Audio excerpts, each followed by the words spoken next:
The dust swirled like angry ghosts across the main street of Coyote Creek, a town that seemed to have been carved from the very bones of the desert itself. It was late September, 1887, and the autumn sun beat down mercilessly on the weathered building. Their wood bleached pale as old bones. The air tasted of alkali and desperation, carrying with it the scent of leather, sweat, and the ever-present promise of violence that hung over every frontier settlement like a shroud. Samuel "Sam" McKenna stood in the shadow of Murphy's General Store, his worn hat pulled low over gray eyes that had seen too much for his 23 years. His calloused hands rested uneasily at his sides, fingers occasionally brushing the empty holster at his hip. He'd sold his pistol 2 weeks ago to buy flour and beans. The virgin cowboy. They called him behind his back, though never to his face. Not because they feared his fists, but because there was something in those storm cloud eyes that made even the roughest men think twice. Sam had been alone since he was 12, when cholera took his parents during their journey west. His older brother Jake had raised him after that, teaching him to rope cattle, mend fences, and survive in a land that seemed determined to kill everything that dared to live upon it. Jake had been everything: father, mother, friend, and protector rolled into one, until 3 months ago, when a spooked horse had thrown him headfirst into a fence post, snapping his neck like dry kindling. Now there was only Margaret. Margaret McKenna, Jake's widow, was 26 years old and possessed the kind of beauty that bloomed despite hardship rather than because of comfort. Her auburn hair caught the light like burnished copper, and her green eyes held depths that spoke of sorrow carefully contained. She had come from Philadelphia as Jake's mail-order bride 2 years ago, a school teacher seeking adventure and finding instead the harsh reality of frontier life. But she had adapted, learned to shoot, to ride, to stretch a meal when the money ran low. She had loved Jake with the fierce devotion of a woman who had chosen her path and refused to regret it. But now, Jake was gone, and with him, any protection his name had offered. Sam watched from across the street as the town council gathered on the raised platform outside the courthouse.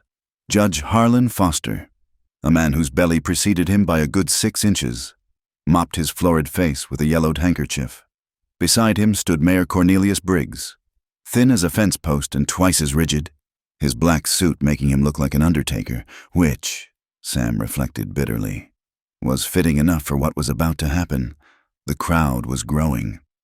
Ranch hands spat tobacco juice into the dust, their eyes bright with the anticipation of spectacle. Theodore Garrison, who owned the largest spread in the valley, stood with his sons, all 3 of them eyeing the platform like wolves scenting prey. Garrison's money had bought him everything else in the county. Why not a woman too? "Bring her out!" someone shouted, and others took up the cry. Sam's hands clenched into fists. He'd begged Margaret to run, to take what little money they had and board the stage to anywhere but here, but she'd refused.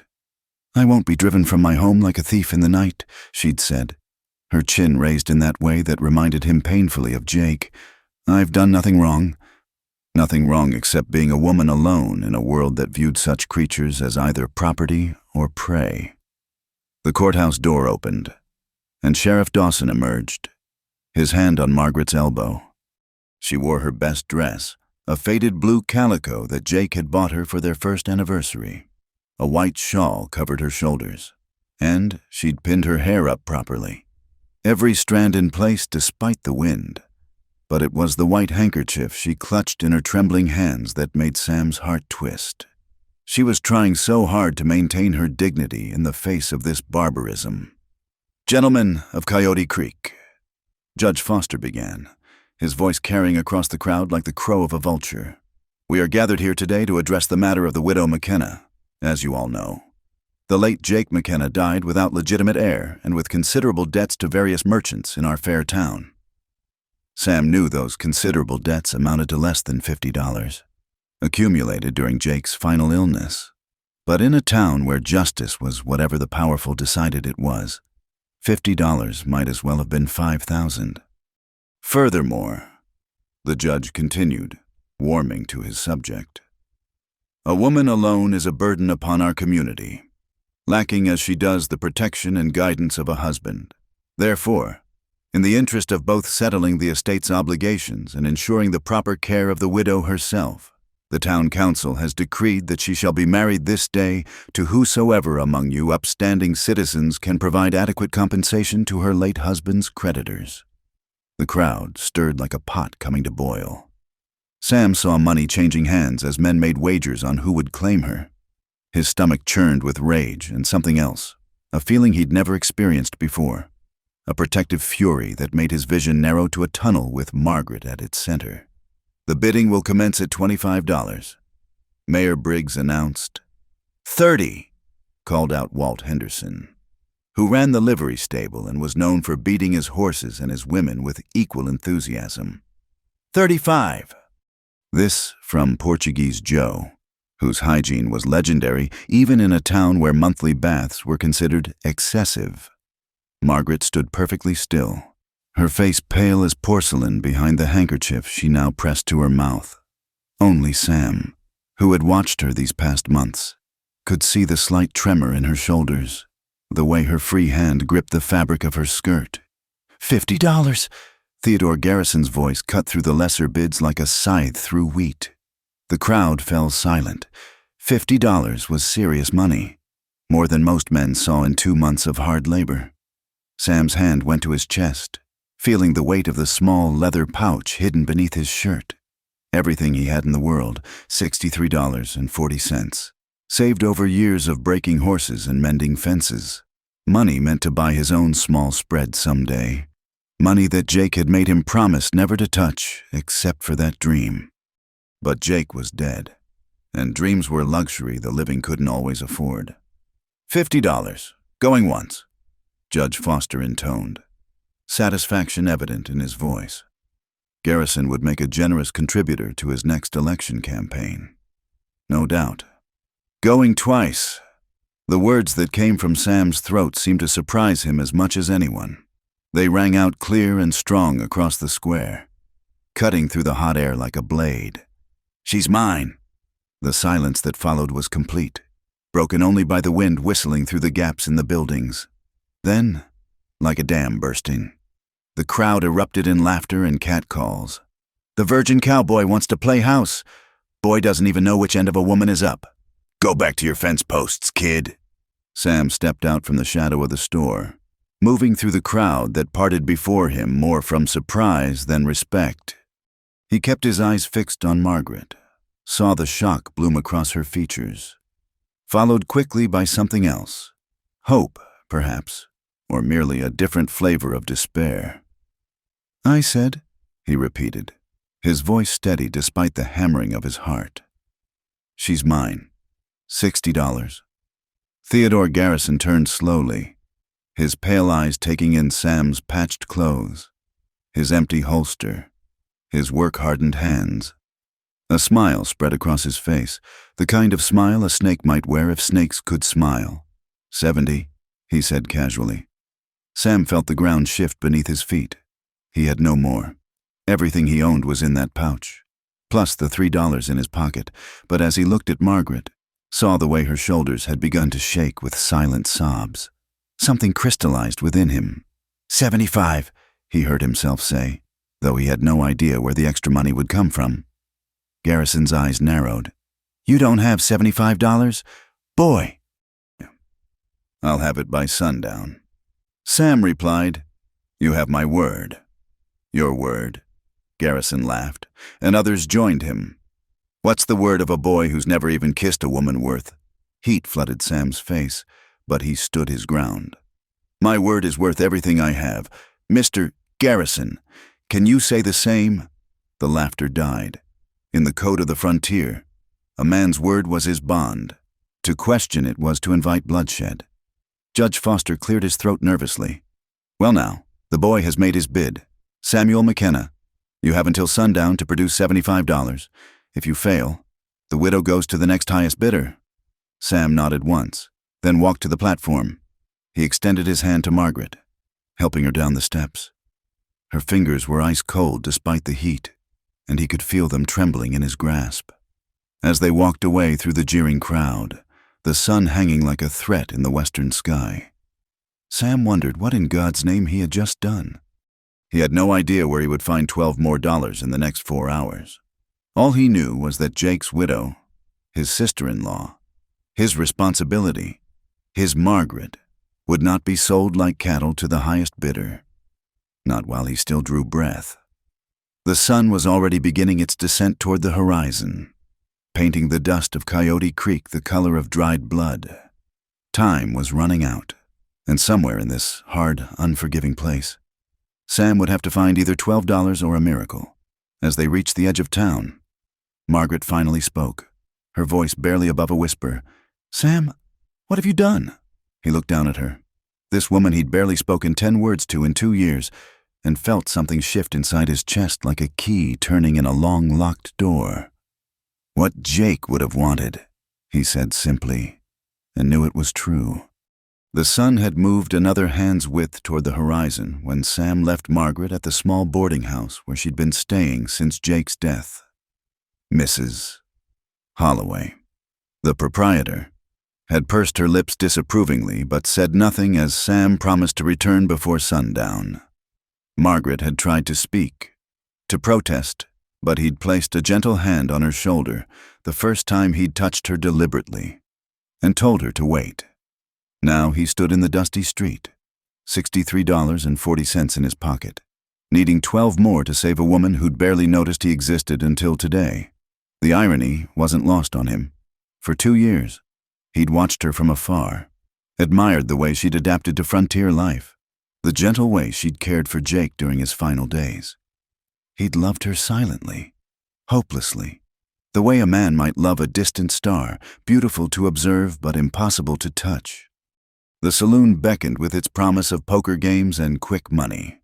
But Sam knew better. He'd seen too many men lose everything to the cards, and he wasn't skilled enough to risk Margaret's freedom on a game of chance. The bank wouldn't lend to him. He had no collateral except the small patch of land Jake had left him, and that was worth maybe $20 on a good day. He made his way to the blacksmith shop, where Tom Morrison was hammering out horseshoes, his massive arms moving in steady rhythm. Tom had been Jake's friend, one of the few who'd attended the funeral. "Tom," Sam called out, "I need work. Anything you got, I'll do it." Morrison paused, wiping sweat from his brow. "Heard about what happened at the courthouse? Fool thing you did, boy." "Maybe so, but I need $12 by sundown." The blacksmith shook his head. "Can't help you. Sam, Garrison was here an hour ago. Said any man who helps you won't be getting any business from the Double G Ranch. Can't afford to lose that work." Sam felt his hope dimming like the afternoon light. He tried the general store, the livery, even the undertaker. Everywhere the answer was the same. Theodore Garrison had spread the word. Anyone who helped Sam McKenna would face the wrath of the valley's most powerful rancher. As he walked past the Silver Dollar Saloon, he heard the familiar sounds of revelry within. Laughter, clinking glasses, the tinny notes of a piano. Through the bat-wing doors, he could see the crowd gathering, money changing hands. They were betting on whether he'd make the deadline, and from the snippets of conversation he caught, the odds weren't in his favor. 3-1 he runs for it. 5-1 the widow ends up in Garrison's bed by midnight. Sam's hands clenched, but he forced himself to keep walking. Fighting would solve nothing, and he couldn't afford to waste time in a jail cell. It was then he noticed Ezra Whitman sitting on the porch of the hotel, his thin frame folded into a rocking chair like a grasshopper at rest. Whitman was Coyote Creek's only lawyer, a man who'd come west for his health and stayed because, as he liked to say, wickedness was more interesting than wellness. "Mr. Whitman," Sam said, tipping his hat. The lawyer peered at him through wire-rimmed spectacles. "Young McKenna, quite a spectacle you made of yourself today." "Yes, sir." "Tell me," Whitman said, lighting his pipe with deliberate slowness, "what makes a boy who's never so much as danced with a woman suddenly decide to buy himself a wife?" Sam felt heat rise in his face. I'm not buying her. I'm keeping her from being bought." "Ah, a distinction with a difference." Whitman puffed thoughtfully. Your brother was a good man. Shame what they're doing to his widow. Not legal, strictly speaking, but then law and justice parted ways in this town long before I arrived. Can you help me? Sam asked, desperation creeping into his voice. I need $12. Whitman studied him for a long moment. I could lend you the money, he said finally, but I won't. Sam's heart sank. However, the lawyer continued, I might be willing to purchase something from you. That Winchester rifle your brother left you, the one with the brass fittings. I'll give you $15 for it. The rifle was Jake's pride and joy, one of the few valuable things he'd owned. Sam had planned to keep it always, a reminder of his brother. But Margaret was alive and in need, while Jake was beyond caring about earthly possessions. Deal, Sam said quickly, before he could change his mind. Whitman smiled. Fetch it then. And hurry, you've less than 2 hours. Sam ran to the small shack at the edge of town that served as his home. It was little more than a lean-to, but it was shelter. He retrieved the rifle from its place of honor above the narrow cot, running his hands over the smooth stock one last time. Jake had taught him to shoot with this gun, had carried it through a dozen cattle drives. Sorry, brother, he whispered, then headed back to town. The sun was painting the sky crimson and gold by the time he returned to the courthouse. A larger crowd had gathered, drawn by the promise of drama. Theodore Garrison stood near the platform, surrounded by his men, a satisfied smile playing about his lips. He'd changed into his best suit. Sam noticed with a sick feeling the man was already celebrating his victory. Judge Foster emerged from the courthouse, pocket watch in hand. 5 minutes to sundown. Gentlemen, Samuel McKenna, have you brought the required sum? Sam stepped forward, the leather pouch heavy in his hand. $75, as promised. A murmur ran through the crowd. Garrison's smile faltered. Let's see it, boy. Sam upended the pouch onto the wooden platform. Bills and coins spilled out, his life savings plus Whitman's $15. Judge Foster counted it with obvious reluctance. Twice, before nodding. $75 exactly. He sounded disappointed.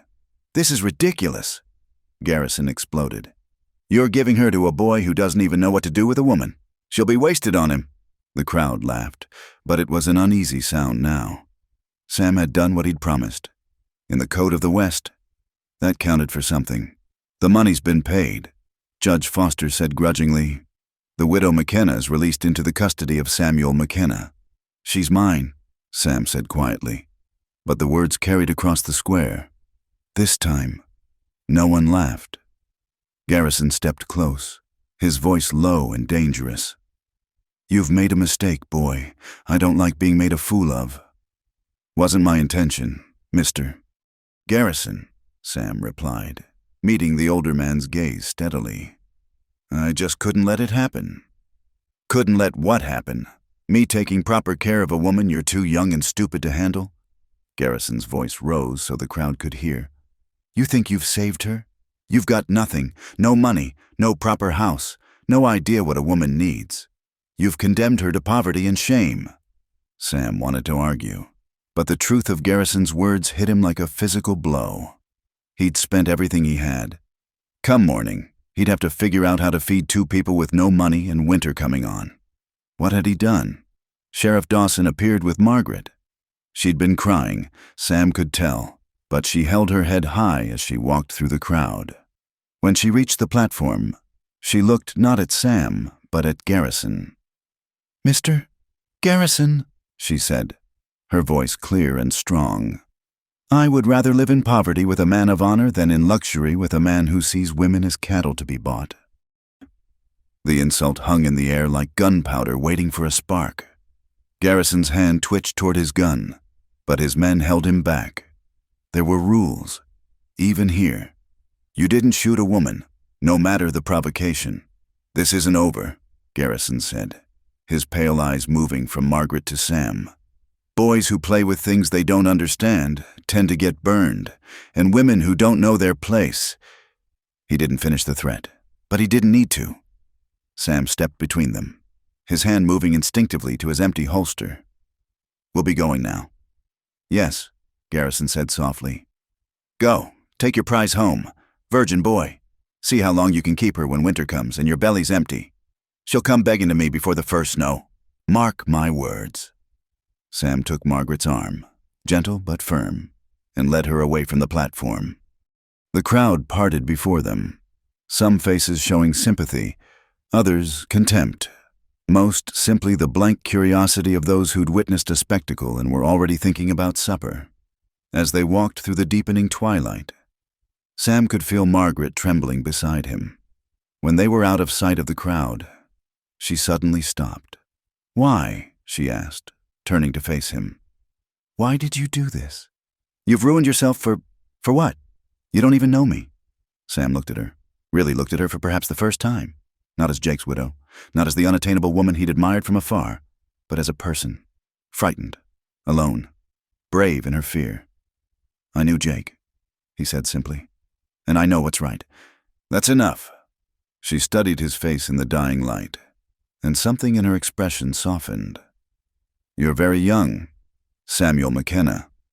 I'm old enough to know Garrison would have destroyed you," he replied, "old enough to stop it." "And now?" she asked. "What happens now?" Sam looked toward the small shack that was his home, thought of the empty cupboards, the coming winter, the fury of Theodore Garrison. He thought of his brother, lying in the ground not 3 months, and the promise he'd made to always do right by his family. "Now," he said, surprising himself with the certainty in his voice, "we survive. Together." Margaret nodded slowly, and for the first time since Jake's death, Sam saw her really smile, just a small upturn of her lips, but genuine. "Together," she repeated, and slipped her arm through his. As they walked into the darkness, Sam could hear the town coming alive behind them, laughter from the saloon, arguments over lost bets, the normal sounds of frontier life, but ahead lay only silence and uncertainty, and a future he'd purchased with every cent he had in the world. He'd saved her from the auction block, but Garrison was right about one thing. Saving her was only the beginning. Keeping her safe, keeping them both alive through what was to come, that would be the real test. The virgin cowboy and his brother's widow, bound together now by law and desperate circumstance. It wasn't the stuff of romance novels, Sam thought wryly, but then, nothing in Coyote Creek ever was. The first stars were beginning to appear as they reached the shack. Sam opened the door to the sparse interior, a cot, a table, 2 chairs, and not much else. Margaret stepped inside, her dress rustling against the rough wooden floor. "It's not much," Sam began, but she held up a hand. "It's freedom," she said quietly. "That's everything." And in that moment, standing in the doorway of his poor shack with an empty belly and an uncertain future, Sam understood that he'd gained something worth more than the $75 he'd spent. He'd gained a purpose, a reason to be more than just Jake McKenna's little brother. He'd gained a chance to become the man his brother had believed he could be. The morning after the auction dawned cold and clear, with a bite in the air that promised an early winter. Sam woke before first light, as was his habit, momentarily disoriented by the sound of breathing that wasn't his own. Margaret lay on the narrow cot he'd insisted she take, while he'd spent the night on a bedroll near the door, his back already aching from the hard floor. In the pale pre-dawn light filtering through the single window, he could see her face in repose, the worry lines that had creased her forehead yesterday smoothed away by sleep. Her auburn hair had come loose from its pins, spreading across the thin pillow like spilled copper. Sam felt that strange tightening in his chest again and quickly looked away, busying himself with building up the fire in the small stove. The scrape of the match seemed loud in the silence, and Margaret stirred, her eyes fluttering open. For a moment, confusion clouded her features. Then memory returned, and with it, the weight of their situation. "Good morning," she said softly, sitting up and attempting to pin back her hair. "Morning," Sam replied, keeping his eyes fixed on the stove. "I'll see about some breakfast." He opened the cupboard, though he knew what he'd find, A handful of beans, some flour, a bit of lard, and half a loaf of stale bread. Coffee, but precious little of it. Enough for maybe 3 days if they were careful. "Let me," Margaret said, rising and smoothing her wrinkled dress. It's the least I can do." Sam wanted to protest, but there was something in her voice that stopped him. A need to contribute, to not be merely a burden. He nodded and stepped aside. As she worked with their meager supplies, Sam watched her hands, noticed how she measured the flour carefully, added just enough water to make a simple flatbread. She moved with the economical grace of a woman who'd learned to make do, and he remembered that she'd been poor before marrying Jake, a schoolteacher earning barely enough to survive. "I need to find work today," Sam said, breaking the silence. "Maybe one of the ranches outside town will hire me on." Margaret paused in her stirring. "After yesterday? Mr. Garrison has a long reach." She was right, of course. Every major ranch in the valley did business with a double G, but Sam had to try. "Then I'll go farther out, the Martinez spread. Maybe they've no love for Garrison. That's a day's ride each way," Margaret pointed out. "And Don Martinez is particular about who he hires." Sam knew what she meant. The old Mexican rancher had been in the valley since before it was American territory, and he had little use for Anglo cowboys who couldn't speak Spanish. But Sam had picked up enough of the language to get by, and he was desperate. They ate in silence, the flatbread filling but tasteless. Sam noticed Margaret taking smaller portions, leaving more for him, and felt a surge of protective anger, not at her, but at circumstances that made such calculations necessary. After breakfast, Sam prepared for the day's labor. There were holes in the roof that needed patching before the rains came. The small corral fence was falling apart, and the well needed cleaning. He'd been putting off these tasks, but now, with Margaret here, the shack's deficiencies seemed magnified. "I'll help," Margaret said, rolling up her sleeves. "That's not necessary." "Sam," she fixed him with those green eyes, and he felt his protest die. "I'm not China doll. I've worked before, and I'll work again. We're partners now. Aren't we?" "Partners." The word sent an odd warmth through him. "All right, but you'll need different clothes. That dress won't survive the work." Margaret looked down at her blue calico, one of only 2 dresses she owned. It survived this long. They worked through the morning, Sam on the roof while Margaret cleaned and organized the sparse interior. He could hear her humming sometimes, a melody he didn't recognize. Probably something from back east. The sound made the work seem lighter somehow. It was past noon when they heard the horses approaching. Sam was balanced precariously on the roof, a hammer in one hand and nails held between his teeth, when 3 riders appeared on the ridge. His heart sank as he recognized the lead rider's distinctive Palomino Bill Garrison, Theodore's eldest son. "Stay inside," Sam called down to Margaret, but she was already stepping out, wiping her hands on her apron. The riders stopped just outside the broken fence, Bill Garrison leaning forward in his saddle with an unpleasant smile. He'd inherited his father's pale eyes, but none of his intelligence, making him dangerous in an entirely different way. "Well, well," Bill drawled. "If it isn't the happy couple, how's married life treating you?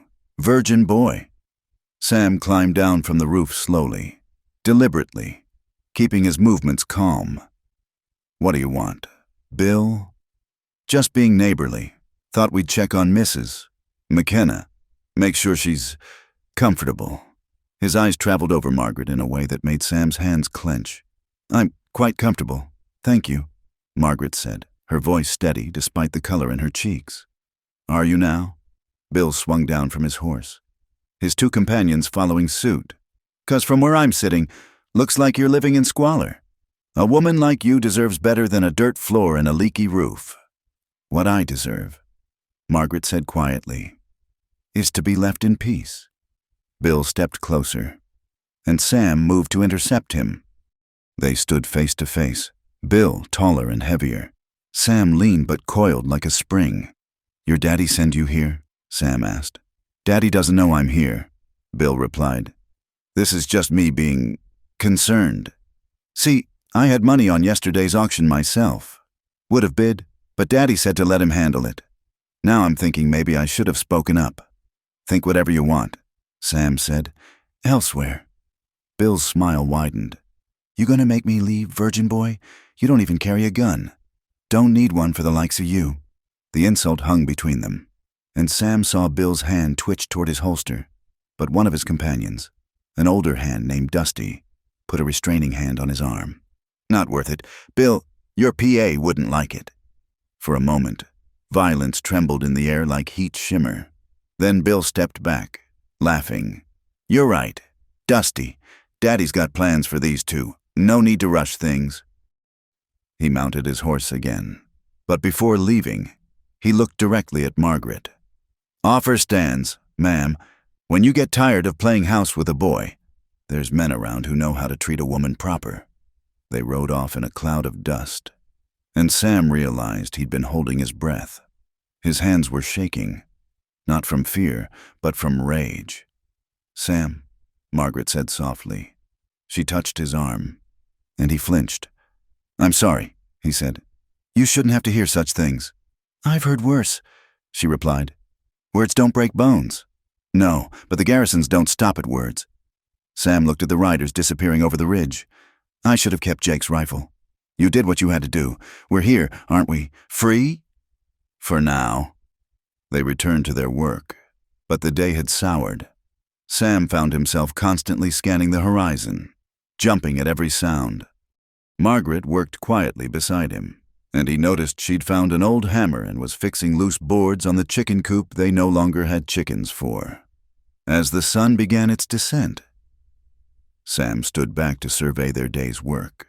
The roof was patched, though it would need proper shingling before winter. The fence was mended with what materials they had. Margaret had transformed the shack's interior, somehow making it seem less like a bachelor's quarters and more like a home.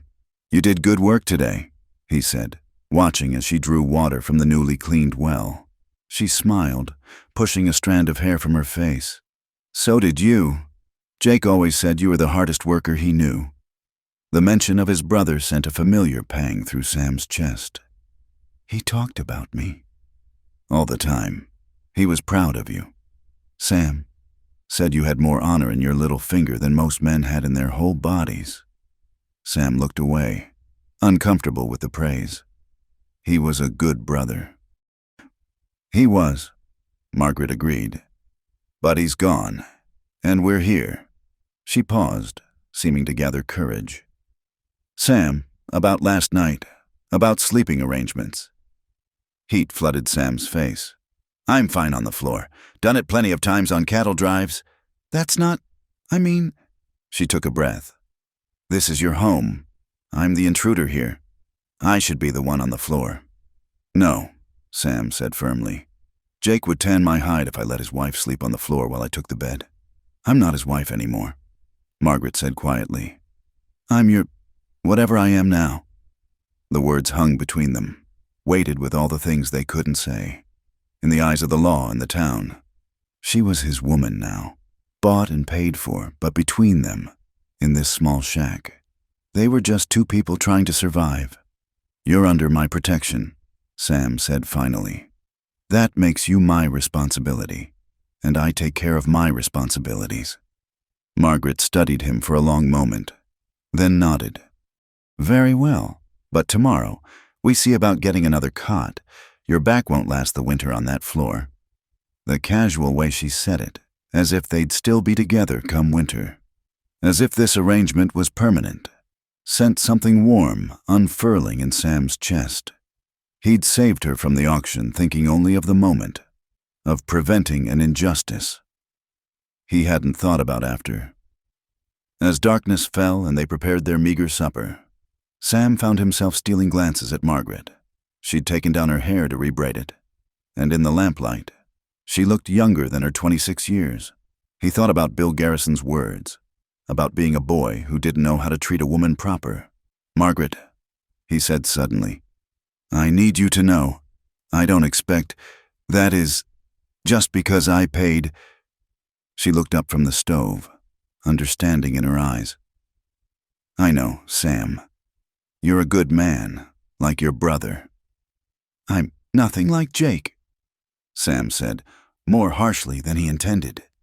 Jake knew how to talk to people, how to make them laugh. He could walk into any room and own it.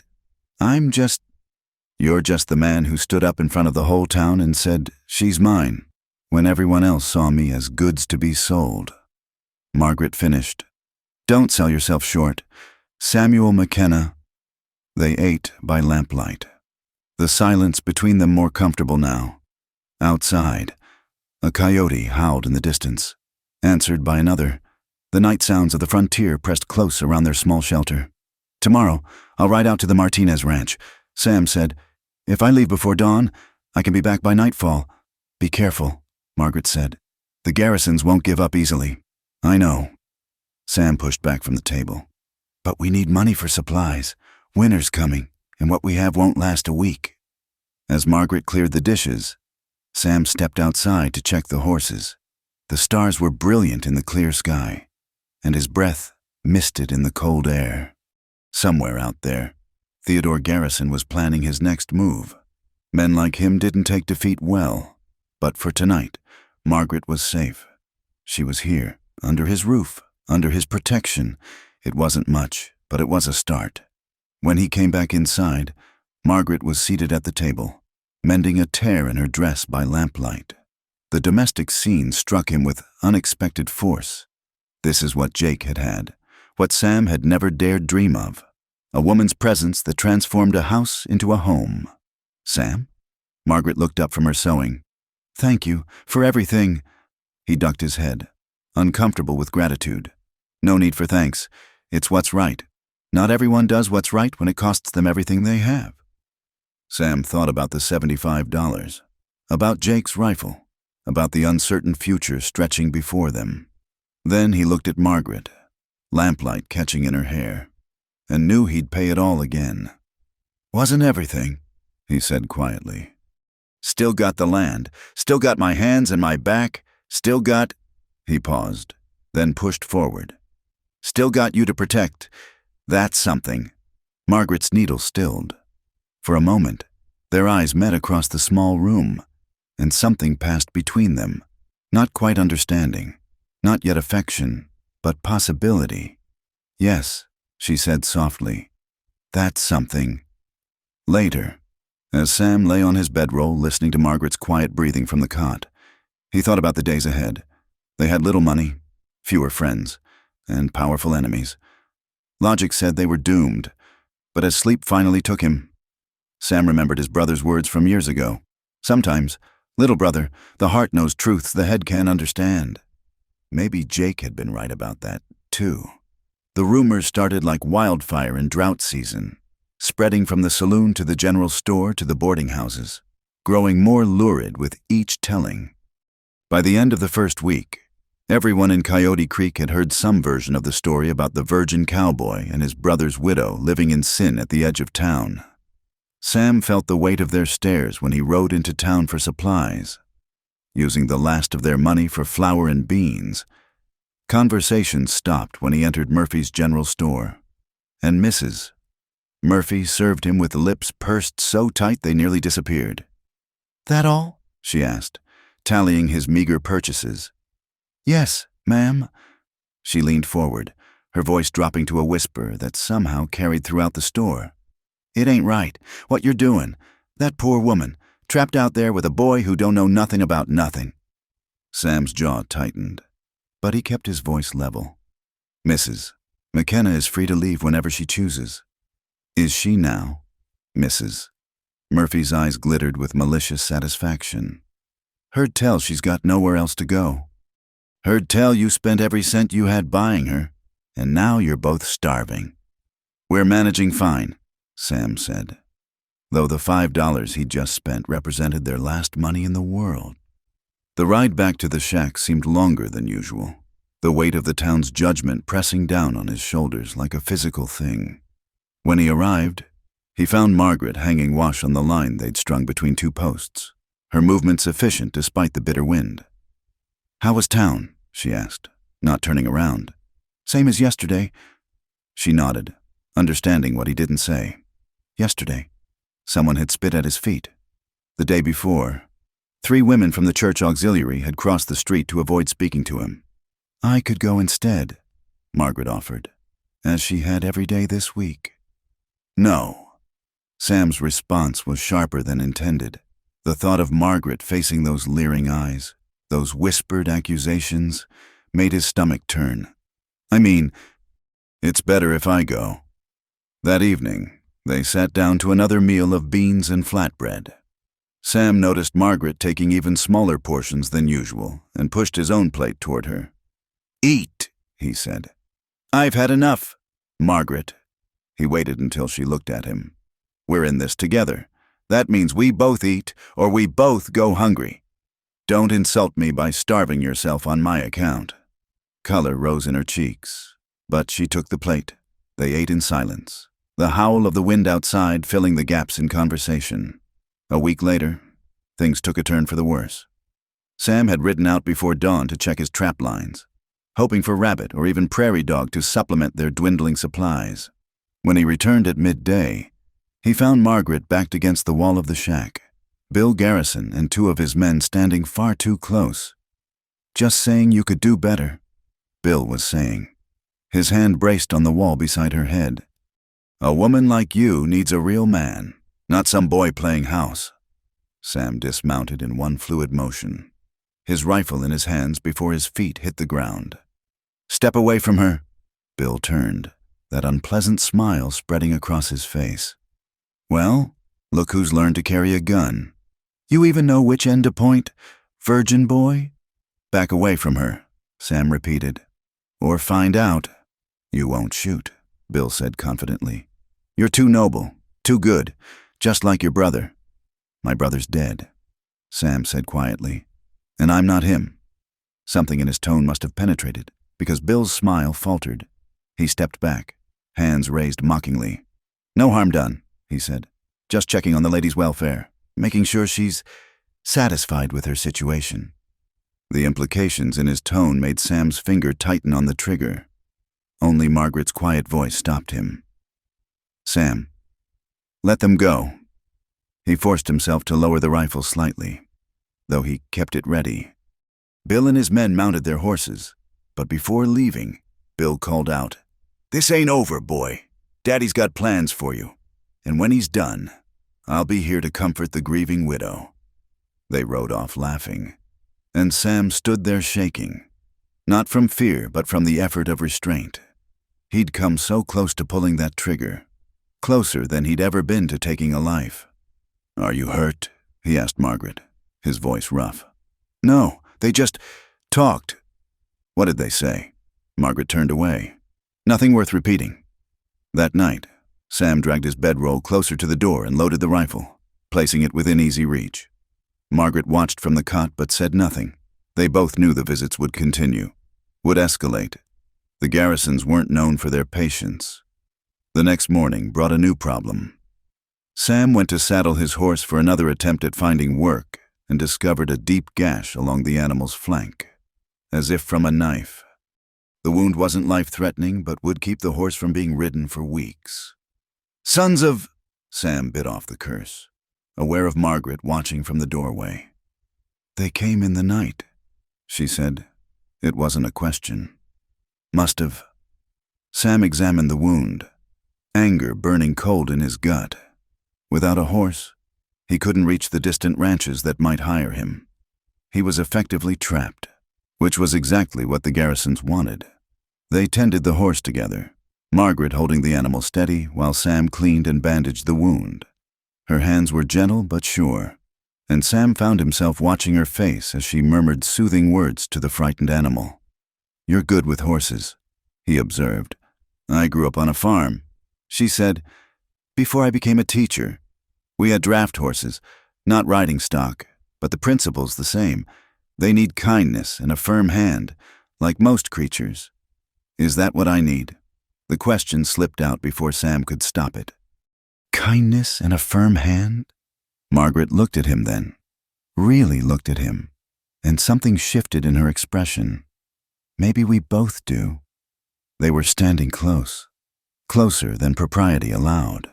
Close enough that Sam could see the gold flecks in her green eyes. For a moment, the space between them seemed charged with possibility. Then Margaret stepped back, color high in her cheeks. I should start supper." Sam watched her retreat into the shack, his heart hammering. What was happening to him? This was Jake's widow, his responsibility, not whatever his foolish heart was trying to make her into. But that night, as they sat by the stove's warmth, mending harness and clothes respectively, Sam couldn't stop stealing glances at her. The way the firelight caught in her hair, the delicate movement of her fingers with the needle, the soft humming that emerged when she was content. All of it worked on him like whiskey, making him dizzy with want. "Sam," Margaret said suddenly, "why don't you have a girl?" The question hit him like cold water. What? "You're 23, handsome enough, when you smile, hard worker. Why hasn't some girl snapped you up?" Sam felt heat crawl up his neck. Never had time for courting. After Ma and Pa died, it was just Jake and me. Then Jake needed help with the ranch, and he shrugged. Never seemed important. And now, he looked up to find her watching him intently. Now what? Is it important now? The question hung between them like a living thing. Sam's throat went dry. "Margaret, I'm sorry," she said quickly, looking back at her sewing. "That was inappropriate. I shouldn't have—" "Yes." She looked up again. "What?" "Yes, it's important now." The words came out rough, honest. "Everything's important now. Keeping you safe, keeping us fed, keeping—" He swallowed hard. "Keeping you from regretting that you're here with me instead of someone who could give you better." Margaret set down her sewing and leaned forward. "Sam, I need you to understand something. When I stood on that platform, when they were auctioning me like cattle, I thought my life was over. I thought I'd end up owned by some brute who'd use me and discard me. Then you stood up. You, who'd barely spoken 10 words to me in 2 years. You gave everything you had to keep me from that fate. Anyone would have—" "No," she interrupted. "They wouldn't. They didn't. Only you."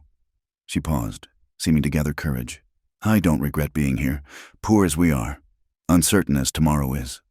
I don't regret it." Sam felt something crack open inside his chest, some wall he'd built around his heart. "Margaret, The sound of horses approaching cut him off. Many horses, moving fast. Sam grabbed the rifle and was at the window in an instant. His heart sank at what he saw. "What is it?" Margaret asked. "Theodore Garrison," Sam said grimly. "And he's brought a crowd." The riders circled the shack like wolves, torchlight turning their faces demonic in the darkness. Sam counted at least 15 men, all armed.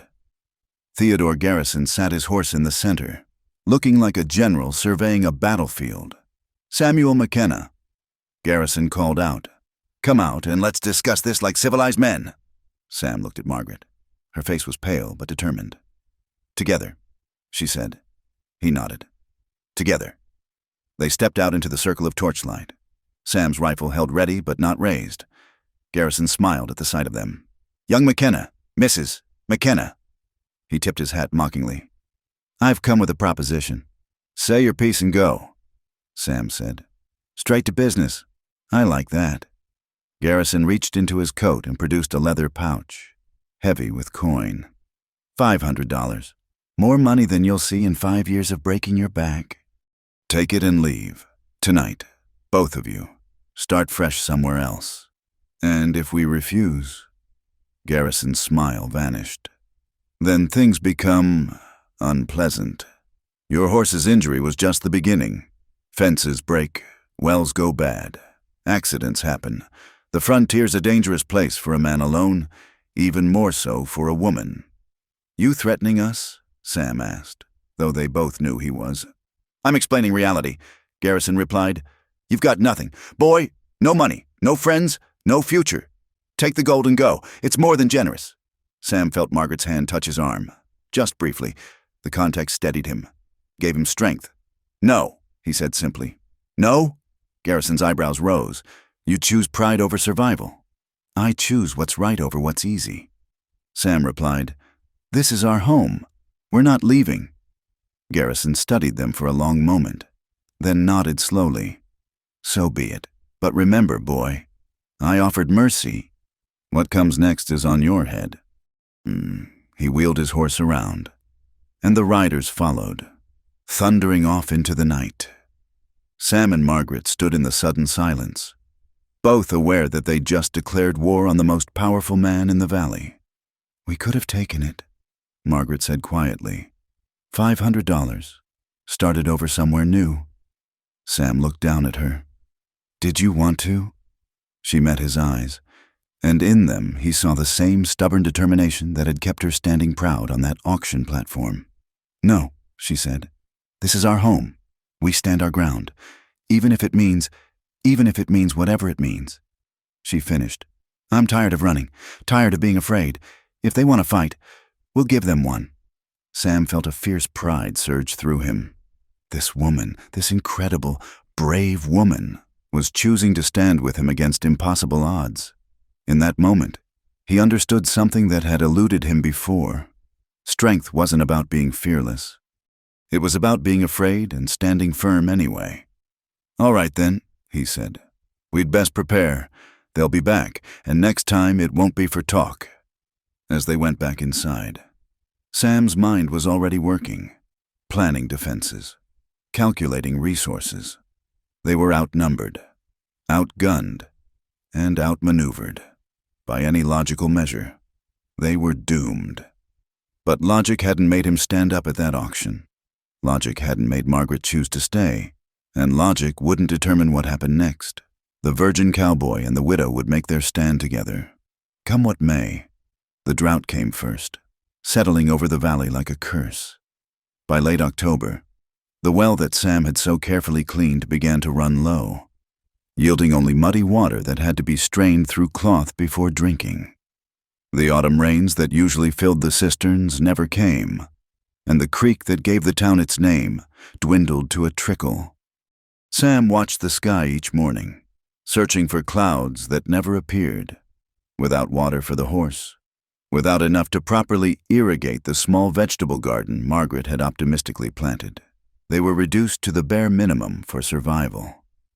"Half a bucket today," Margaret reported, pulling up the well rope with considerable effort. "Less than yesterday."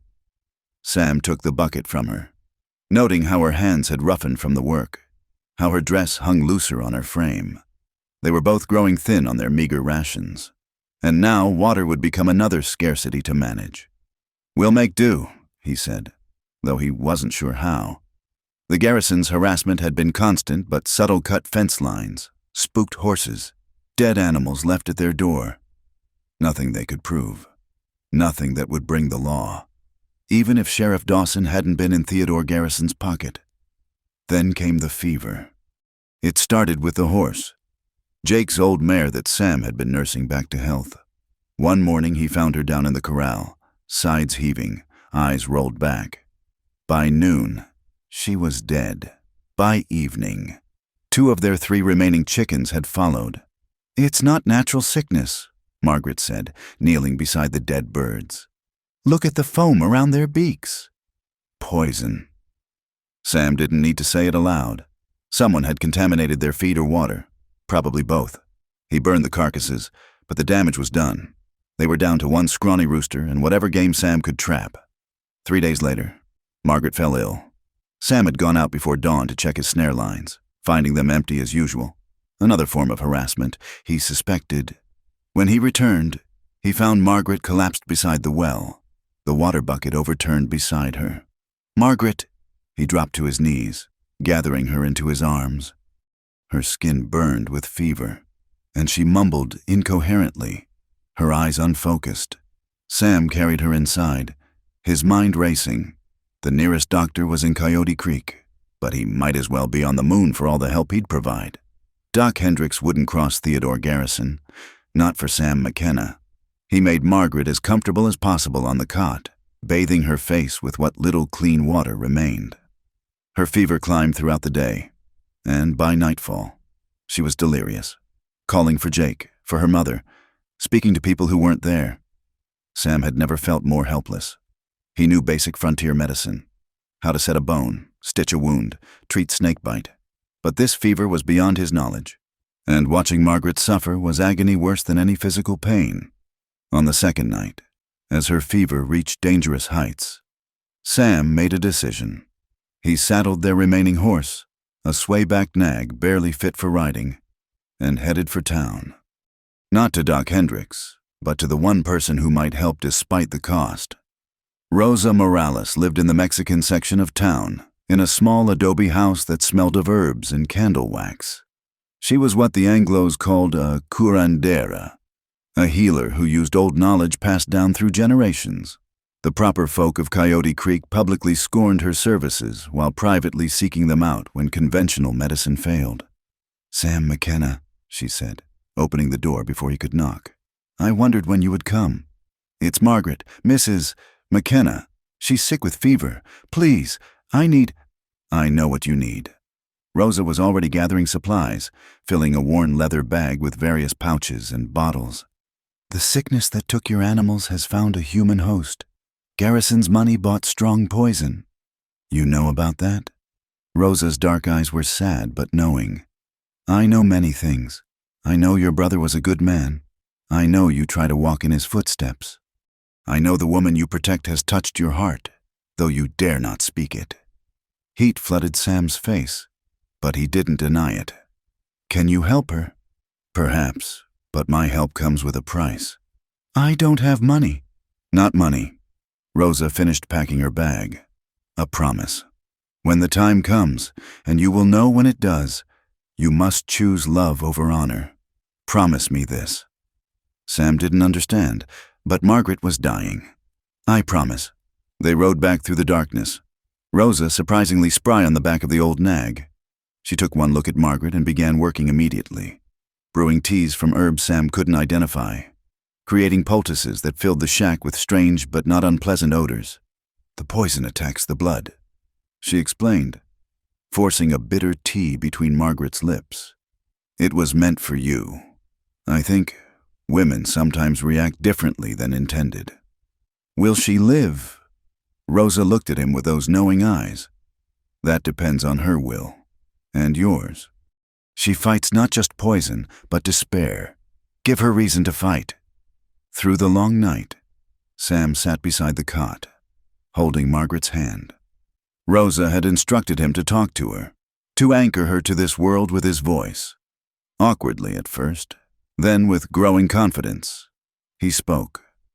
He told her about his earliest memories of Jake, how his brother had taught him to whistle, to track deer, to read the weather in cloud formations. He spoke of his dreams for their land, how he planned to dig irrigation ditches come spring, plant crops that could survive the harsh climate. He described the house he would build one day, a real house with wooden floors and glass windows, where she could have a proper kitchen and a garden. "Stay with me, Margaret," he whispered as dawn approached. "I know I'm not much, not what you deserve, but I need you. Not just because of Jake, not because of duty, because you make this broken-down shack feel like home. Because your smile is the best part of my day. Because He stopped, the words too large for his throat. But Margaret's hand squeezed his, just slightly. And when he looked at her face, her eyes were open, clear and aware. "Sam," she breathed. "I'm here." His voice cracked with relief. "Rosa's here too. You're going to be all right." Rosa checked Margaret's pulse, nodded with satisfaction. "The fever breaks, but she will be weak for days. She needs rest, good food, clean water, things you do not have." It was true. Their food was nearly gone, the well water suspect, and now they owed a debt to Rosa they couldn't pay. "I'll manage," Sam said. Rosa gathered her supplies, preparing to leave. At the door, she turned back. "Remember your promise, Sam McKenna, love over honor when the time comes." After she left, Sam turned back to Margaret, who was watching him with eyes that seemed to see too much. "You stayed with me," she said softly. "Where else would I be? I heard you talking. I heard—" She paused, color rising in her pale cheeks. Did you mean it? About needing me? Sam knelt beside the cot, taking her hand in both of his. Every word. Oh, Sam. Tears slipped down her cheeks. What are we going to do? We have no food, no water, no— We have each other. He interrupted. That's enough to start with. But even as he said it, Sam knew their situation was desperate. Margaret needed nourishment to recover, and their cupboards were bare. The well water was tainted, possibly permanently, and the garrisons wouldn't stop now. They'd escalate until Sam and Margaret were driven off or dead. The storm, when it came, seemed like a blessing at first. The sky darkened at midday, and the wind picked up, carrying the scent of rain. Sam hurried to set out every bucket and pot they owned, desperate to catch clean water. The first drops were fat and promising. Then the sky opened like a dam bursting, and rain fell in sheets so thick Sam could barely see the corral fence. Within minutes, their yard was a muddy lake. Within an hour, water was seeping under the door. "Sam!" Margaret called from the cot, trying to rise despite her weakness. "Stay there!" He was already working, using their meager supply of cloth to block the water's entrance, but it was like trying to hold back a river with his hands. The wind howled like a living thing, and Sam heard an ominous crack from above. Part of the roof, the part he'd patched so carefully, gave way, and water poured through like a waterfall. Their flour, their last precious supply, was soaked in seconds, turned to useless paste. Sam grabbed what he could save: the rifle, their few clothes, Margaret's small bag of personal items. The water rose ankle-deep, then knee-deep, cold and muddy and relentless. "We have to go," he said, wrapping Margaret in their driest blanket. "Where?" She had to shout over the storm's fury. It was a good question. They had no friends to turn to, no shelter waiting. But staying meant drowning or freezing. Sam lifted Margaret in his arms, shocked at how light she'd become. She protested weakly, but he ignored her, pushing through the door into the storm's full wrath. The world had become water and wind. Sam could barely see, barely breathe. He headed for the only shelter he could think of, the old mine shaft a quarter-mile up the hillside, abandoned since the silver played out years ago. Each step was a battle. The mud sucked at his boots, trying to drag him down. Margaret's arms around his neck were the only warm thing in a world gone cold. Once he stumbled, nearly dropping her, and her small cry of pain cut through him worse than the wind. The mine entrance, when they finally reached it, was black and unwelcoming. But it was dry past the first few feet, and that was all that mattered.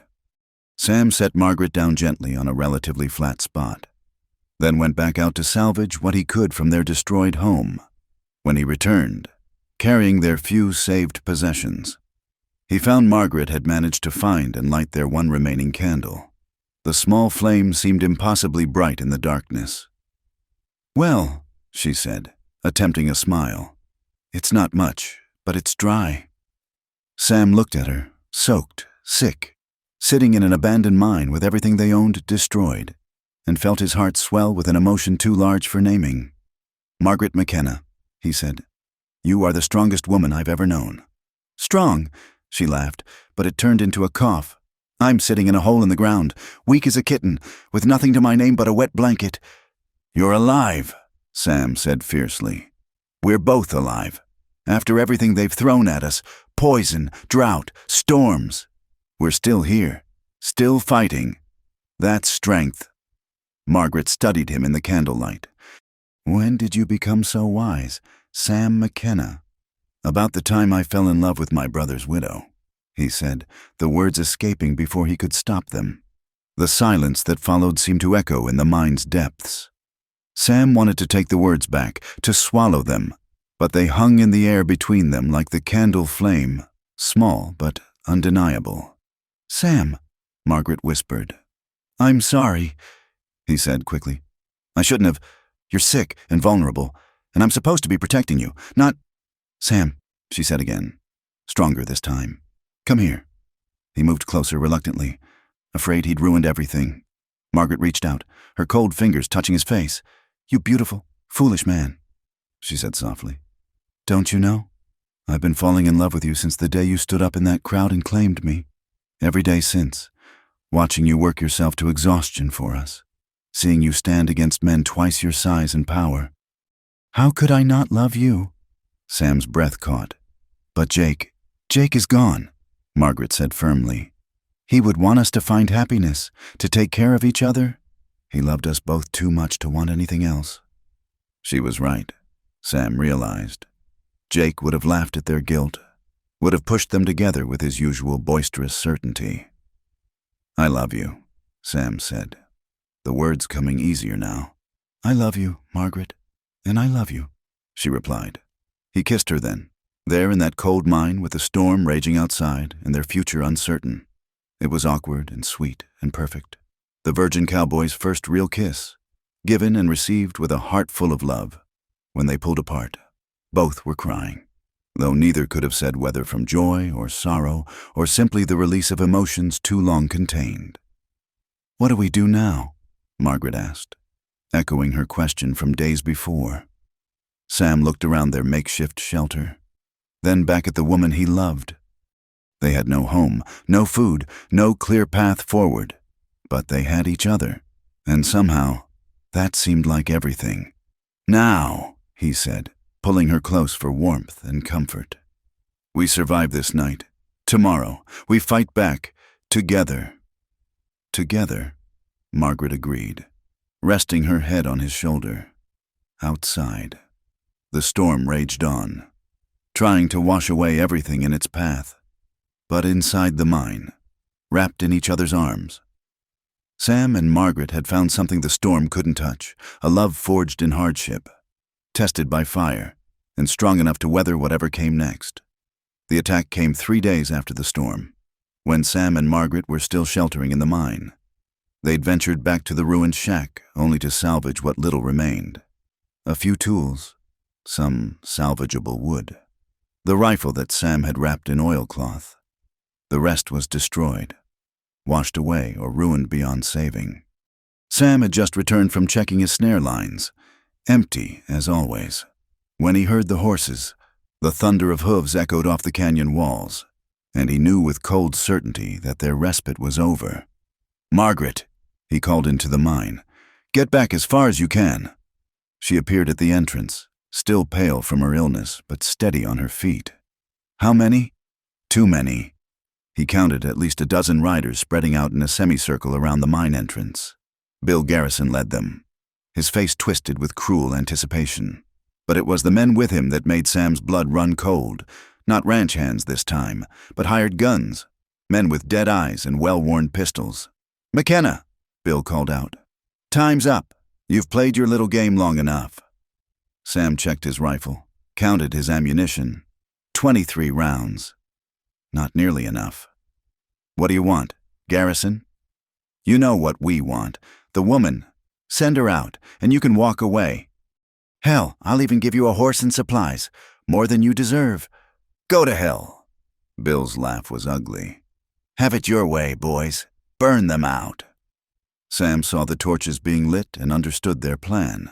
The mine shaft went deep, but there was only one entrance.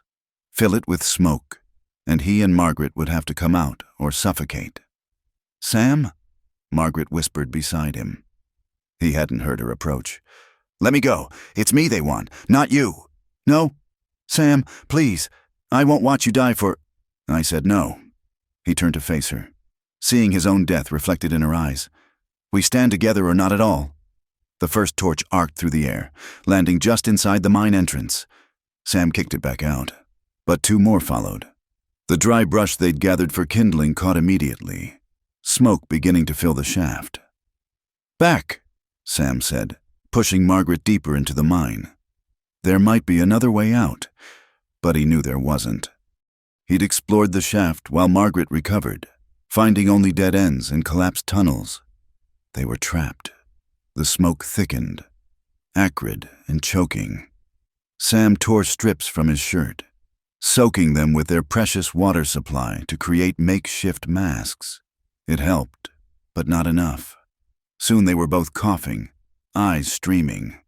McKenna, Bill's voice echoed down the shaft. "Last chance! Send her out!" Sam's response was a shot fired into the smoke. He heard cursing and knew he'd come close to hitting someone. Good. If they were going to die, he'd take some of Garrison's men with them. But as the smoke grew denser and Margaret's coughing more desperate, Sam knew they couldn't last. His own lungs burned, and dark spots danced in his vision. They had minutes, maybe less. "I'm sorry," he gasped to Margaret. "I failed you." "No," she said fiercely, gripping his hand. "You saved me. Every day since the auction. You've saved me. I love you." "Sam McKenna, I love you too." They held each other in the darkness, waiting for the end. Sam thought of Jake, hoped his brother would forgive him for failing to protect Margaret. He thought of his parents, wondered if he'd see them soon. Mostly. He thought of the woman in his arms and how cruel it was to find love only to lose it. Then, through the smoke and despair, came a sound that didn't belong. Horses approaching from a different direction, and voices shouting in Spanish. "Alto, drop your weapons!" Gunfire erupted outside, no longer directed at the mine but at some new threat. Sam heard Bill Garrison cursing, heard his men scrambling for cover. Through the smoke, he glimpsed figures on horseback, Mexican vaqueros, armed and numerous. "Don Alejandro Martinez," Margaret breathed. "How?" Sam didn't question the miracle. "Come on," he said, pulling her toward the entrance. While they're distracted, they stumbled out of the mine into blessed fresh air and chaos. Garrison's men were pinned down behind rocks, exchanging fire with at least 20 vaqueros, and there, mounted on a magnificent black stallion, was Don Alejandro himself, silver hair gleaming in the sunlight. "Sam McKenna," the old ranchero called out. "Bring your woman, quickly now." Sam didn't hesitate. He lifted Margaret onto a horse one of the vaqueros provided, then swung up behind her. Bullets whined past, but the vaqueros' covering fire was effective. In moments, they were galloping away, leaving Bill Garrison's curses echoing behind them. They rode hard for an hour before Don Alejandro called a halt at a creek, while the horses drank. The old man approached Sam and Margaret. "Senor McKenna," he said formally, "I apologize for not coming sooner. It took time to gather my men, and I wanted to be certain of my information." Information? Sam was still reeling from their rescue. You see, I have been watching the Garrisons for some time. They have been poisoning wells, not just yours, but others, driving out small ranchers to expand their holdings. His face darkened.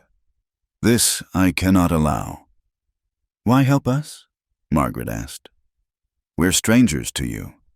Don Alejandro smiled. "You are not strangers. Your husband, Senora, helped my nephew when he was injured near your ranch. And you, young McKenna, you speak our language. Treat my people with respect. These things are not forgotten." He gestured to one of his men, who brought forward a leather satchel. "Inside, you will find food, ammunition, and a little money. Not much, but enough to help." "We can't," Sam began. "You can and will," Don Alejandro interrupted. "But know this comes with advice. The Garrisons will not stop. They have lost face today, and that they cannot forgive. You must be ready." As they prepared to ride on, Rosa Morales emerged from among the vaqueros, where she'd been tending a wounded man. She approached Sam with knowing eyes. "You remember your promise?" she asked quietly. "Love over honor." Sam replied, "I remember." "Good. You will need to remember soon." She pressed something into his hand, a small leather pouch. For protection, both kinds. They parted ways at a crossroads, Don Alejandro and his men heading back to their ranch, Sam and Margaret returning to survey what was left of their home. The shack was beyond repair, but the land remained. "Their land, we'll rebuild," Margaret said, looking at the devastation. "Better than before." "With what?" Sam asked, though he was already planning. "We have no money, no materials. We have friends now," she pointed out. "And we have each other. The rest we'll figure out." They made camp near the ruined shack, under the stars. Sam had salvaged enough to create a basic shelter, and the food from Don Alejandro was a feast compared to their recent fare. As they sat by the fire, Margaret leaning against him, Sam felt something he hadn't experienced in weeks. Hope. "Bill Garrison won't let this go," he said. "I know. He'll come back with more men. Probably. Are you afraid?" Margaret turned in his arms to look at him. "Terrified," she admitted. "But not enough to run. This is our home. Sam, we've bled for it, nearly died for it. I won't be driven off." Sam kissed her forehead, marveling at her courage. "How did I get so lucky?" "Lucky?" She laughed. "Sam, we're homeless, nearly penniless, and have the most powerful man in the valley trying to kill us? That's not luck. I have you," he said simply. "That's all the luck I need." They were interrupted by hoofbeats, a single rider approaching slowly, hands visible. Sam grabbed his rifle, but relaxed when he recognized Ezra Whitman, the lawyer who'd bought Jake's rifle. "Mr. Whitman," Sam called out. "Strange time for a social call." The lawyer dismounted stiffly. "Not social. I'm afraid business. May I?" They offered him coffee from their meager supplies, and he accepted gratefully. "I've been doing some research," he began without preamble. "Into land claims and water rights. Fascinating stuff." "Why?" Sam asked bluntly. "Because Theodore Garrison has built his empire on fraud," Whitman said with satisfaction. "Forged documents, illegal claims, intimidated witnesses. I have proof." Margaret leaned forward. "What kind of proof?" "The kind that could see him in federal prison, if presented to the right authorities. The kind that could invalidate his claim to half the valley, including the water rights he's been using to strangle out smaller ranchers." Sam felt his pulse quicken. "And you're telling us because I'm old, Mr. McKenna, old and tired of watching good people ground down by those with power. Your brother was kind to me, one of the few who was. Consider this repayment." He pulled out a leather portfolio. "Everything's here. Documents, witness statements, even a signed confession from one of Garrison's men who developed a conscience." "This is dangerous for you," Margaret said. Whitman shrugged. "At my age, danger is relative. But yes, once Garrison realizes what I've done, my life won't be worth much. Which is why I'm leaving on tomorrow's stage. California. I hear the climate is good for old bones." He stood to leave, then paused. "A word of warning. Garrison has a federal marshal in his pocket, Matthews, out of Fort Worth. He'll try to make this legal, claim your squatters are worse. Don't let him. The territorial judge, Hawkins, is honest. Get to him before Garrison can silence you." After Whitman left, Sam and Margaret studied the documents by firelight. The evidence was damning proof that Garrison had systematically stolen land, diverted water illegally, even arranged accidents for those who opposed him. "This changes everything," Margaret breathed. "Or nothing," Sam said grimly. "Evidence is only good if we live to present it." As if in answer to his words, they heard it. Horses, many of them, approaching fast. Sam doused the fire, but it was too late. They'd been spotted. "The mine," Margaret suggested. "No, they'll expect that." Sam thought quickly. "The old mission, adobe walls, defendable. Can you ride?" "I can do whatever needs doing." They mounted the horse Don Alejandro's men had left, Sam holding the precious documents inside his shirt. Behind them, torches appeared on the horizon like angry stars. The Mission San Rafael had been abandoned for decades, its walls crumbling but still solid. Sam had played here as a child, knew every hiding spot and defensive position. If they could reach it. A shot rang out. Too close. Their horse screamed and stumbled, throwing them both. Sam rolled, came up running, pulling Margaret with him. The mission was just ahead, its bell tower a dark shadow against the stars. More shots, voices shouting. Bill Garrison's voice rising above the rest. "Take them alive! I want them to suffer!" They reached the mission doors just as their pursuers crested the hill. Sam slammed the heavy wooden bar into place. knowing it would only buy them minutes. "The bell tower," he gasped. "We can hold them off from there." They climbed the narrow stairs, Sam's rifle in one hand, Margaret's hand in the other. At the top, windows on all four sides gave them clear fields of fire. Sam could see riders surrounding the mission, at least 20 men. "Sam McKenna!" This time it was Theodore Garrison himself. "You've caused me considerable trouble. Boy, time to end this." "I have evidence," Sam shouted back. "Proof of your crimes. If we die, it goes to the federal authorities." Silence for a moment, then laughter. "You think I care about papers? Out here, I am the law. Now come down, and I might let your woman live. Stay up there, and I'll burn you out like rats." Sam looked at Margaret. In the moonlight, her face was pale but determined. "Whatever you decide," she said. "I'm with you." He checked his ammunition. Not much, but maybe enough. The mission walls were thick, the tower defensible. If they could hold out until dawn, maybe someone would see, would ride for help. "We stay," he decided. "Then we fight," Margaret said, and picked up a piece of broken timber to block one of the windows. Below, Theodore Garrison gave his orders. The battle for the mission was about to begin, and with it, their last stand against the man who would own everything and everyone in his path. Sam gripped his rifle, said a prayer to whatever God watched over desperate lovers and lost causes. Beside him, Margaret began to hum, the same melody he'd heard that first day of working together, what seemed like a lifetime ago. "I love you," he said, needing her to hear it one more time. "I know," she replied, and smiled. "Now let's show them what happens when they corner a McKenna." The first torch hit the mission doors, and the night erupted in flames and gunfire. The mission bells hadn't rung in 30 years, but Margaret found the rope, rotted but still functional. As gunfire erupted below and flames began licking at the wooden doors, she pulled with all her strength. The bronze bell tolled once, twice, its voice carrying across the valley like a cry for help.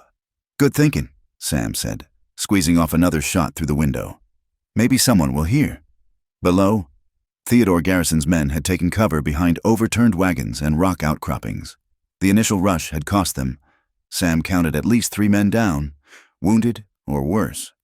But they still had numbers, and time was on their side. "McKenna!" Garrison's voice boomed through the night. "That bell won't save you. Everyone in this valley knows to mind their own business when it comes to me." A volley of gunfire shattered what remained of the bell tower windows, showering Sam and Margaret with glass. She cried out, and Sam saw blood on her cheek from a cut. "You're hurt." "It's nothing." She wiped the blood away impatiently. "Sam, the documents. We need to protect them."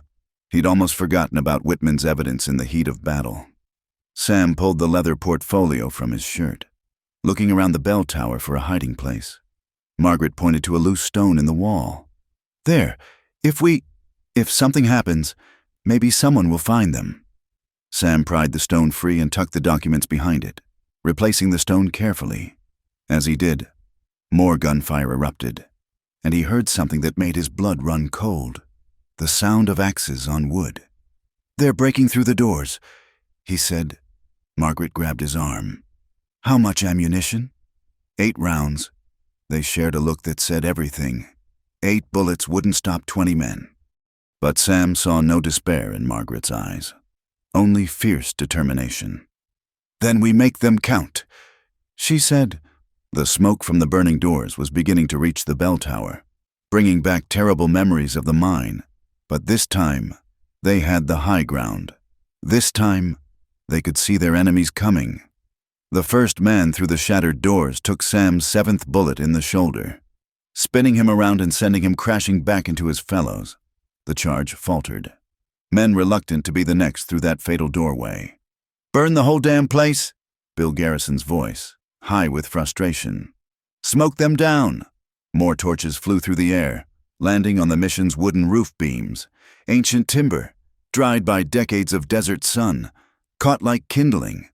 Soon the entire mission would be an inferno. "The window," Sam said. "We might be able to jump to the roof of the stable." Margaret looked where he pointed. It was a desperate chance, 15 feet across and 10 feet down to a roof that might not hold their weight. "Can you make it?" she asked. "Can you?" She smiled grimly. "I suppose we'll find out." But before they could attempt the jump, a new sound cut through the night: hoofbeats, dozens of them, and voices raised in challenge.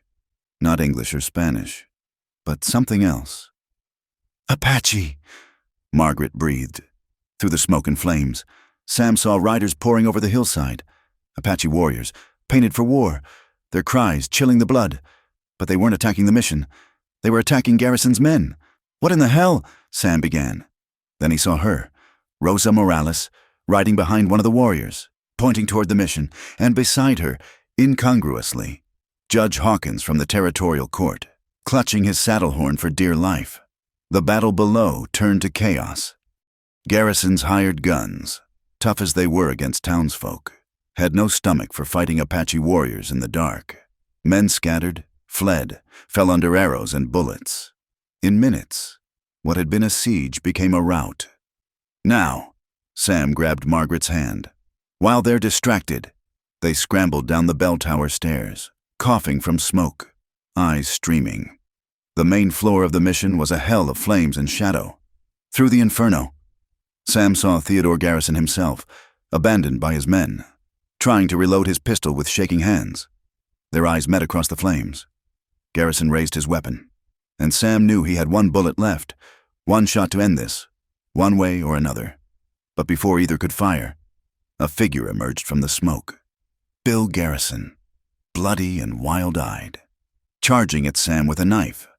Sam pivoted, his last bullet taking the younger Garrison in the chest. Bill fell forward, the knife clattering across the stone floor. "No!" Theodore Garrison's anguish was terrible to hear. He dropped his pistol, crawling to his son's side.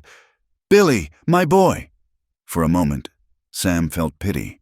Then he remembered all the nights of fear, the poisoned well, Margaret burning with fever. He kicked Garrison's pistol away and pulled Margaret toward the door. They emerged into a scene from a nightmare. Apache warriors moved through the shadows, efficient and deadly. A few of Garrison's men still fought, but most had fled or fallen, and there, impossibly, stood Judge Hawkins, protected by a circle of Apache warriors, his judicial robe singed but his dignity intact. "Samuel McKenna," the judge called out, "I received word you had evidence of crimes that needed immediate attention." "Rosa," Sam said, understanding flooding through him. "She brought you." The curandera appeared at the judge's elbow, smiling slightly. "I have friends among the Apache. They owe me debts, as I owed your brother." "Besides," her smile widened, "they have no love for Garrison. He's poisoned their water sources too." "The evidence," Margaret said urgently. "It's hidden in the bell tower, but the fire—" Sam was already running. The heat hit him like a physical wall, but he pushed through, taking the stairs 3 at a time. The stone he'd hidden the documents behind was hot to the touch, but the papers inside remained unburned. He grabbed them and fled, reaching the ground floor just as the roof began to collapse. Margaret caught him as he stumbled out, coughing and singed. "You fool," she said, but her tone was all love. Judge Hawkins took the portfolio with reverent hands. Even by firelight, scanning the documents, his face grew stern. "This is extraordinary, Mr. Garrison. You are under arrest for fraud, theft, and conspiracy. Where is— here?" Theodore Garrison emerged from the mission, carrying his son's body. His face was aged 20 years, all arrogance burned away by grief. "I surrender." The aftermath was swift. The Apache warriors melted back into the darkness as quietly as they'd come. Their debt to Rosa paid. Judge Hawkins commandeered horses from the scattered remnants of Garrison's men, preparing to return to town with his prisoner. "This evidence will be presented to the federal court," he told Sam and Margaret. "Garrison's holdings will be dissolved. The water rights return to their rightful owners. You two will need to testify. Of course, we'll be there," Sam promised. As dawn broke over the smoldering ruins of the mission, Sam and Margaret stood together, exhausted but alive. The portfolio had revealed that Jake's small ranch actually had senior water rights to much of the valley rights Garrison had tried to steal through forgery and intimidation. "We're going to be all right," Margaret said wonderingly. "Better than all right." Sam pulled her close, breathing in the scent of her hair beneath the smoke and ash. "I told you we'd survive." "You did." She pulled back to look at him.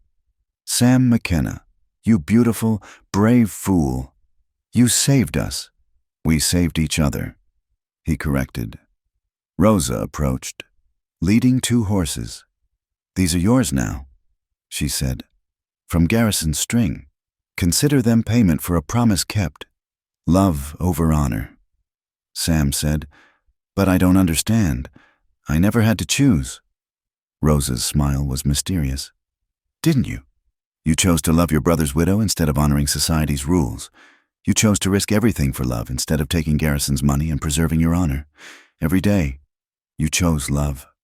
She mounted her own horse, preparing to leave. "Oh, and Sam, that pouch I gave you, it's tea for Margaret. She'll be needing it in about 7 months." Margaret's hand flew to her stomach, understanding dawning. Sam felt his knees go weak. "You mean—" "I mean," Rosa said, already riding away, "that Jake's line will continue after all.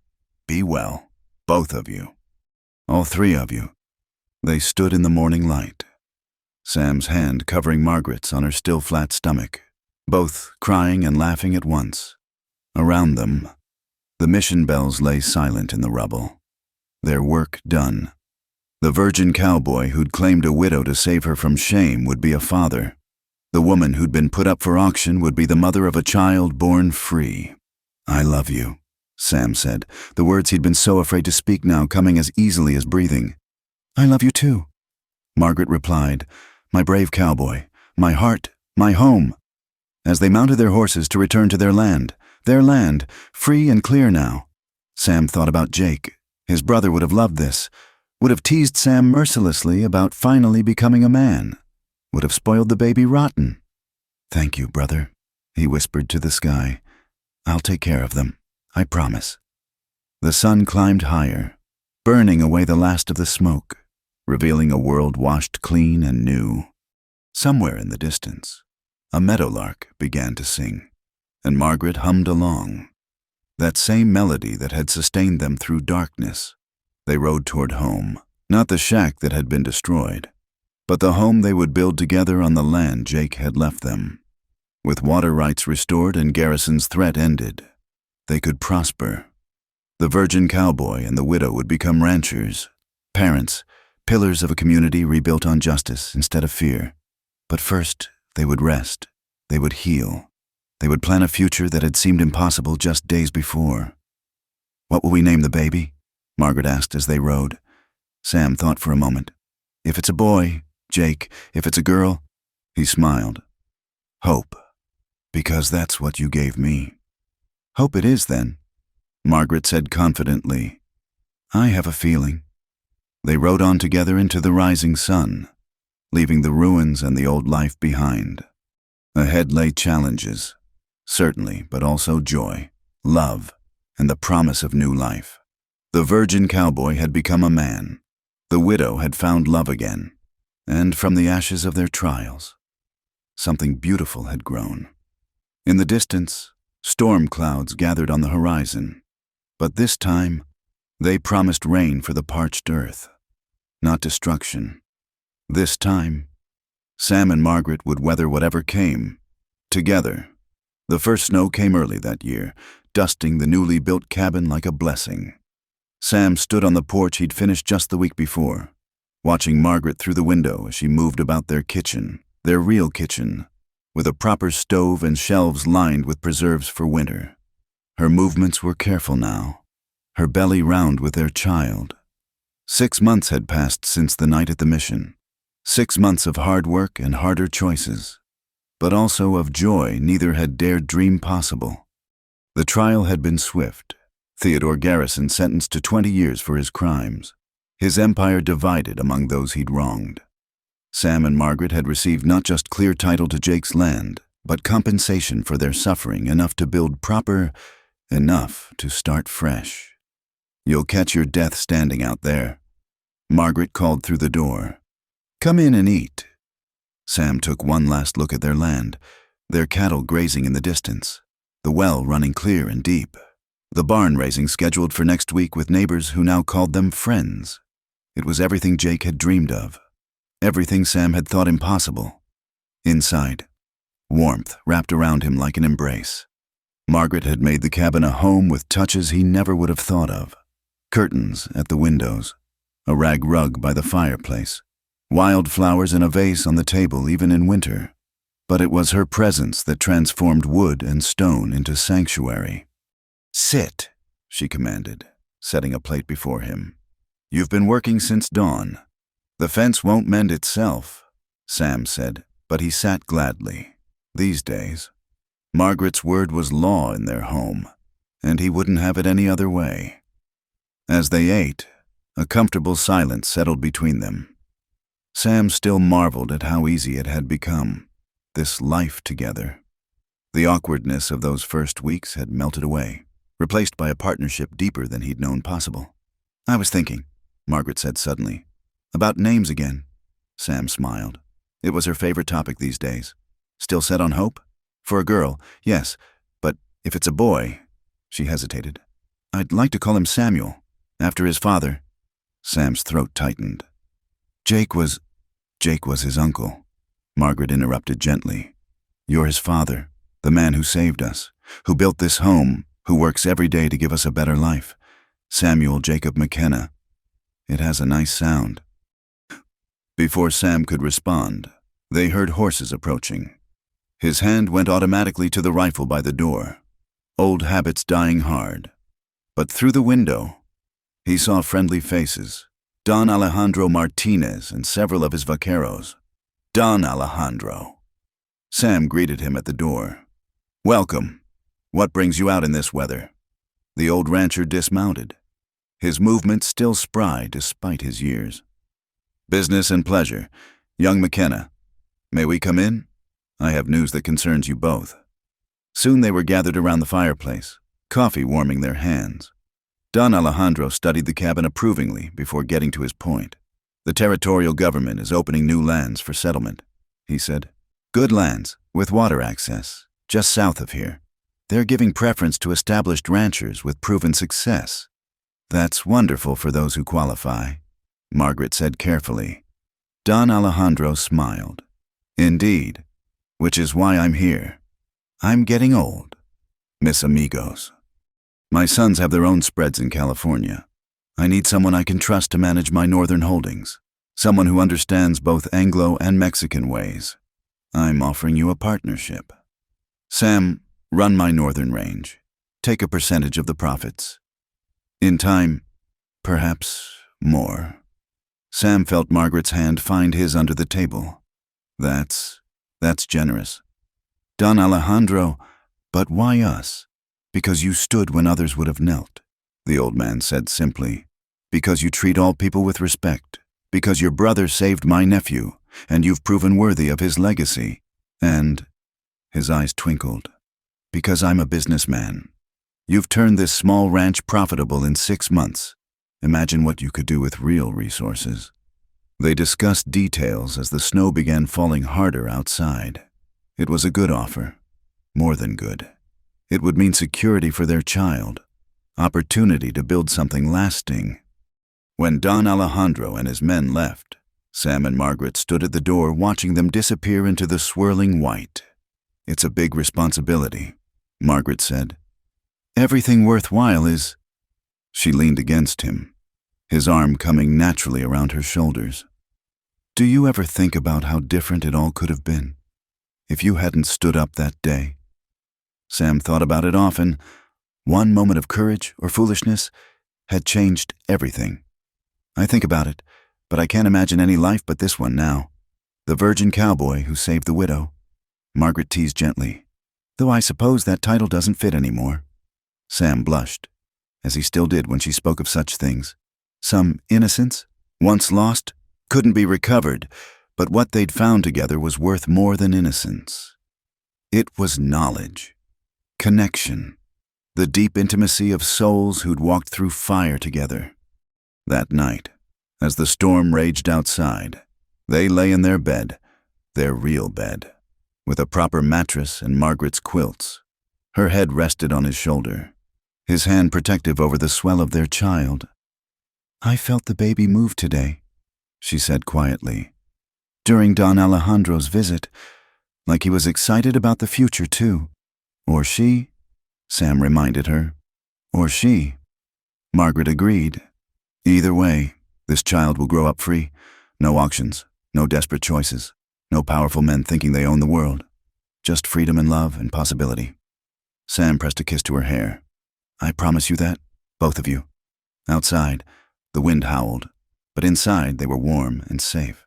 The cabin creaked and settled around them, solid and true as the love that had built it. In the fireplace, embers glowed like tiny stars, and Sam thought he'd never seen anything so beautiful as this life they'd made. "Tell me again," Margaret said sleepily. "Tell me about the house you'll build me one day." It was their game now, dreaming together.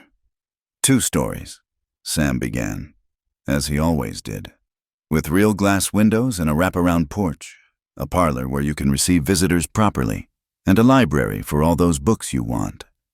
"And a nursery," she added, "with yellow walls like sunshine. A big kitchen with one of those new ranges from back east. A garden where I can grow roses like my mother did. Stables for the horses, good ones with plenty of room. A swing hanging from that big cottonwood by the creek." They built their dream house word by word, room by room, until Margaret's breathing deepened into sleep. Sam lay awake longer, listening to the storm, feeling the weight of her trust against him. He thought of Jake, hoping his brother could see them somehow, could know that everything had turned out all right. The virgin cowboy was gone, transformed into a husband, soon to be a father, a man of property and respect. But sometimes, in quiet moments like this, Sam remembered that scared boy who'd stood up in a crowd and said, "She's mine." He'd had no idea what those words would cost, what they would bring, how they would reshape his world. But that boy had known one thing with certainty, that some things were worth any price. Love was one of them. Justice was another. The chance to stand in the light with someone who saw you truly and chose to stay. That was worth everything. Margaret stirred in her sleep, murmuring something that might have been his name. Sam tightened his arm around her. This woman who'd taught him that strength came not from being alone, but from having something worth protecting. She'd transformed his brother's memory from a weight to a blessing, his innocence from a shame to simply another step on the path to becoming. Tomorrow would bring new challenges. The partnership with Don Alejandro would need to be formalized. The barn raising would test their standing in the community. Soon, very soon, their child would arrive and change everything again. But tonight, in their cabin built of love and labor, with the storm shut out and warmth held close, they had this perfect moment. "She's mine," Sam whispered to the darkness. The words that had started it all, but now he understood their true meaning. Not possession, but protection. Not ownership, but partnership. Not taking, but giving. Everything, always, without reservation. Margaret was his and he was hers, and together they were something new and strong and enduring. Like the cabin that sheltered them, built to weather any storm, like the child growing between them, proof that life found a way even in the harshest ground. Like the love that had surprised them both, sneaking past grief and propriety to bloom wild and free. The snow continued to fall, blanketing the world in pristine white. By morning, their tracks would be covered, the scars of old battles hidden, everything made fresh and new. It was a good metaphor, Sam thought, for the life they were building. Not forgetting the past, but not being trapped by it either. Moving forward together, always together, into whatever tomorrow might bring. In her sleep, Margaret smiled, and Sam finally closed his eyes. The virgin cowboy and the widow had found their happy ending. But really, he knew it was just the beginning. Thank you so much for listening to this Wild West love story. If you're enjoying tales of courage, romance, and redemption from the American frontier, I'd love to know where in the world you're listening from. Please share in the comments below. Don't forget to subscribe to the From Wild West channel for more authentic stories of love and survival in the Old West. What did you think of Sam and Margaret's journey? Share your thoughts in the comments. I read every one and love connecting with fellow Western romance enthusiasts. Until next time, partners.